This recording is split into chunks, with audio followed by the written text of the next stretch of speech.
Welcome back to the Now Morning Show. Lisa with you all the way up until 8 o'clock with Carrie. And I don't know if it's in my mind, but I think there's a resurgence in the use of drugs and, party drugs and all of that. Because to me, there was a time when drug abuse was hip, the 60s, the 70s, perhaps 80s and early 90s. And then all of a sudden, everyone got into the fitness regime. They wanted clean systems and so on. And then suddenly there's a resurgence in drug abuse. But I'm not the expert on this matter. As a matter of fact, I have with me Michelle Nasir, Deputy Director, Forensic Sciences Center.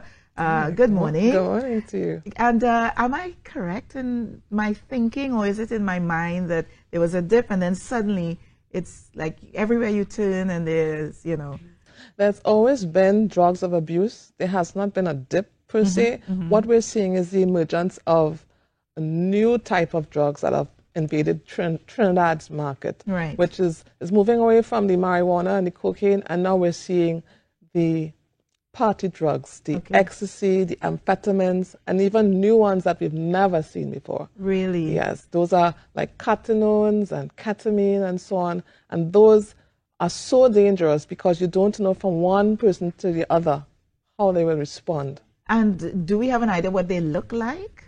Yes, we've seen 21 different types of these pills, more than 7,000 of them, and they range in colors, they range in shape. So you'll find they will appeal to young persons because they have logos on them. They might have Red Bull, or they might have a fashion brand, or they might have even cartoon characters. So there was a time they spoke of designer drugs. That's right. But this is designer drugs on steroids, if they have designer brands on them. Designer drugs with a twist, because they're coming with ecstasy in them, but with other things that have never been seen before. Yeah. They're designed to mimic the effects of illegal ones. So the two combined cause an effect that we're still doing research on, and we have now seen them in Trinidad. The interesting thing is that the strength of the drugs, they call them super strong ecstasy tablets. The strength of the drugs, they have ranked them. The drugs are known internationally. And the UK, every year, a non-profit organization would test the drugs that are in the parties for that year, and they rank them by strength. Of the top 10, Trinidad has 7 of the top 10 in our markets.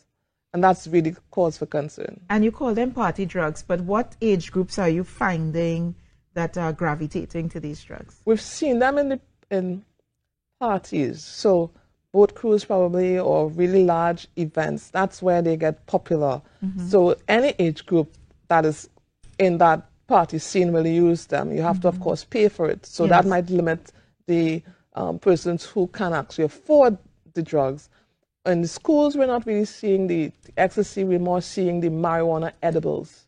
I was just about to ask you if you're seeing them in the schools. We haven't seen ecstasy among younger age children. They're more gravitating towards the candies and the cookies, things that they can make themselves. So these are marijuana infused candies and cookies. These are marijuana infused candies. There's no plant material in them. You cannot smell any marijuana, but they have put the extract of the marijuana into the cookies, and the strength of the marijuana is so high that they have hallucinogenic effects. They jump through windows, and they confess to murders that they haven't committed and have to be hospitalized and so on. So that's really a cause for concern, because they are ingesting marijuana, which is a hallucinogen.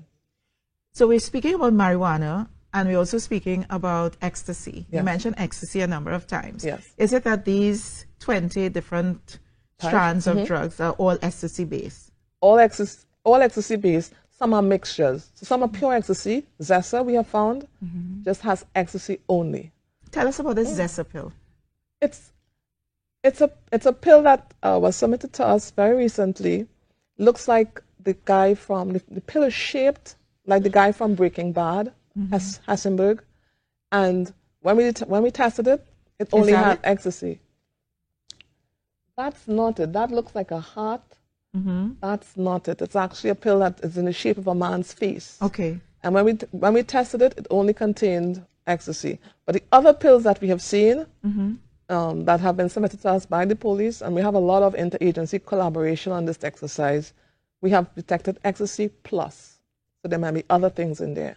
And it's the other things that the public does not know about that is causing all the harmful effects, the dehydration, the going into a coma, and so on. These pills, because they're so strong, they have been linked to deaths. And that's the concern as well. Traditionally, it's called a love drug because it makes you feel so good. You can be up 4 to 6 hours, no problem. So that's why it's also used among university students when they need to study. This is the Zesapil. That's the Zesapil or the ecstasy, any form of it. Yeah? Thus far, what you've discovered contains only ecstasy. What makes it different from ecstasy itself? It is ecstasy. So ecstasy is the actual drug. They've added the name Zesa to the pill, right? But how much ecstasy is in there is what is the difference between pills. Yeah. So some, as I said, they're described as being super strong because the usual dose is about 100, and we are seeing 200 and 300 in some pills. Yeah. And that's what makes the effect so toxic now. And do you have an understanding as to where these drugs are coming from? Ecstasy is usually manufactured in Europe. We have seen it being shipped from the Netherlands. We've seen from the UK, and we've seen from Germany as well. These pills are being sent in through TT Post as well as other courier services. And as a result, customs raised the flag because they were seeing these strange pills with no correct paperwork, and they raised the flag, and that's how we started investigating. Yeah. I've brought in your colleague, Esther Best, to the conversation. You're the manager of the National Drug Council. And I just wanted to continue the conversation. I know we were going to break it up, but, I think that we need to continue this conversation because I know parents are probably glued to their television sets now. So, yes. And probably some of them are hyperventilating, thinking that their children are exposed or so vulnerable at this time.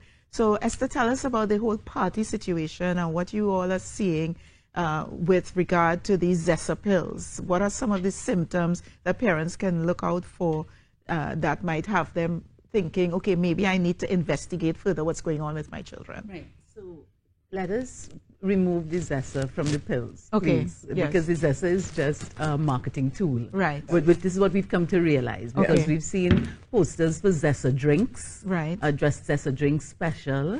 We understood that one snow cone man had Zesa snow cones on sale. And these are legitimately branded party drinks or drug-laced No, snow these cone? are really, the Zesa is, there's a song that's connected to Zesa. Yes. So it's linking the song to a good time. Okay. Really, that's what it is. So the pills are linked to a good time. And erroneously so, because they're dangerous. As Michelle has already pointed out, there are a number of different chemicals in them that are dangerous to your health. Yes. For parents, the critical thing is to begin to look for a change in your child's behavior. If you're seeing extras, they're extra animated. If you're seeing them, so that's with those things that are uppers. Yes. For downers, if you're seeing them looking very down, very like out of it. Uncharacteristically. Uncharacteristically. So what you're looking for, it really is a change in behavior. Yes. Yeah. And also a change in who your children's friends are, where they are hanging out, how late and stuff they are staying out, what are some other kinds of things that they are doing. Right. So it is incumbent on parents to know and understand their children so that they are in tune with what is happening and they can recognize when something just isn't looking right. You're saying children, but I'm also thinking Young their people. friends as well. Yes. You may notice a change in your friends and the way and who they want to hang out with or who they decided to no longer want to hang out with, Right. correct? Yes, absolutely, absolutely. Yes. And there are key things. Most parents will know when something is wrong. They may not know exactly what it is, but they will know that something is wrong. And very often, we try to give children their privacy. Yes. In these times, privacy has to be, you have to manage that, Yes, you know, and you really have Well, to I know look some to see- parents, mommy, who doesn't believe and now about you yourself and mommy, and or the you- grandchild, and me too. I mean, I've inherited that. I guess a certain level of privacy, but managed privacy. Exactly. Yeah. And look, search. Yes. You know, if you think that something is going on, go investigate.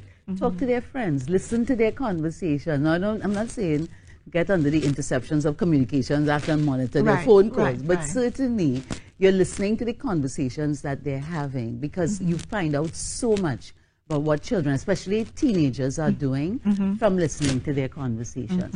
But Lisa, I don't want us to lose sight of the edibles. Right. And I also don't want us to lose sight of vaping and also energy drinks. So tell us about edibles and vaping and energy drinks. You went into my ballpark there with the energy drinks. Oh, yes. You drink them, stay off of them. On occasion. Stay off of them. They're dangerous to your health. Yes. Completely. They're dangerous to your health. The edibles, as Michelle mentioned, we are seeing them with extra strong THC, which is the hallucinogenic part of the marijuana. Yes. And so what we are extrapolating from the information that we're getting now is that this is synthetic marijuana and not plant-based marijuana that is being used. Well, I was about to ask you, because there are those who, and you know the debate is going on about the decriminalization of marijuana and the medicinal uses of marijuana, and people swear by it. But you're saying that this is a different type of marijuana. Right. This is the synthetic. The synthetic marijuana. That we're now finding in the edibles. And I want us to make a clear distinction between what is medical and what is recreational. Right. Medical are the cannabinoids in the marijuana. That has no hallucinogenic effect. Good. It is purely medical based, and the World Health Organization has recognized that and stated that clearly. The THC, which is the hallucinogenic part of the plant, is what is being used recreationally to get the high. Okay, and that is what we are concerned about. One of the things that came up in a conversation recently was not just the marijuana itself, but in the edibles, the amount that is in, let's say, a brownie or cookie or whatever, and someone may eat the entire thing and end up in hospital. And somebody may have one bite and still end up in hospital. And that is what Mrs. Nasir was speaking to earlier. The concentrations in the edibles are so high that you don't have to eat the entire thing for someone to have a psychotic reaction. It can happen just with a small piece or with half. You don't know. And this is what is so dangerous for young people, because there seems to be a perception that it's okay. And in drug control, when perception of harm is down, use is usually up. Yes. And we have heard that there are parents who have ordered marijuana brownies and marijuana cookies for their children's parties and limes. You know, yes, we have heard that. Crazy. Yeah, we have heard that. Scary. And I'm astounded. I'm shocked. Yeah, Wow. we have heard that. Wow. And so if you ordered this, you don't know all of the children who are coming. You don't know what their tolerance levels are, so that you can send your child off to this lime by a friend, and next thing you get a call saying your child is in the hospital having some kind of psychotic reaction to what they've eaten. Okay, and as Mrs. Nasir pointed out, some of these things are submitted by schools. Yes. Yes. It's being sold in schools by students. Or they might have a cake sale in school. And we've had principals now have to rush the child to hospital and go see some of the cakes that have been sold in the schools and bring them to us to test. And sure enough, they're positive for the THC component. What type of damage do you have recorded to the brain of adolescents when it comes to the THC? Yes. The use of any drug, let me just say that. THC is just one of them. One of many. But alcohol, any drug that has a psychoactive effect will have an effect on the brain. Right. The collective scientific wisdom is that if you don't use before the age of 24, you give the brain a chance to fully mature. Right. Because the brain is usually mature by 24.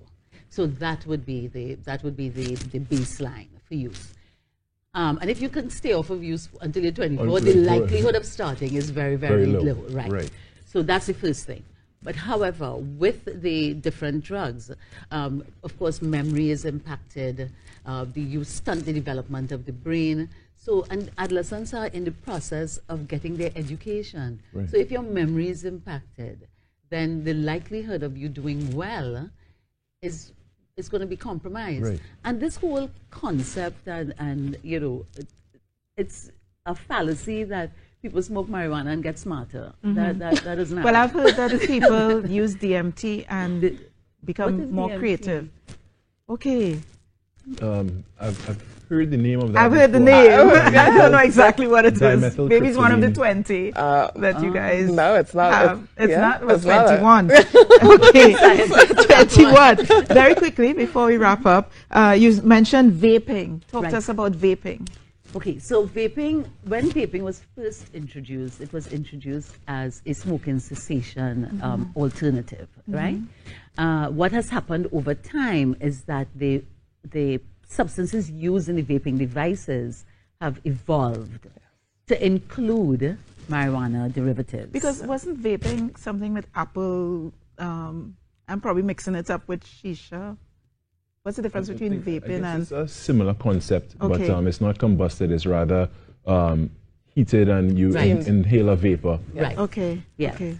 So the vaping, what has happened over time is that vaping has taken on a whole new, expanded set of items that have been used and substances that are being used in the vaping device. Yes. And so now the Centers for Disease Control has identified a number of issues, health issues that have come about as a result of vaping, and there have even been deaths as a result of that.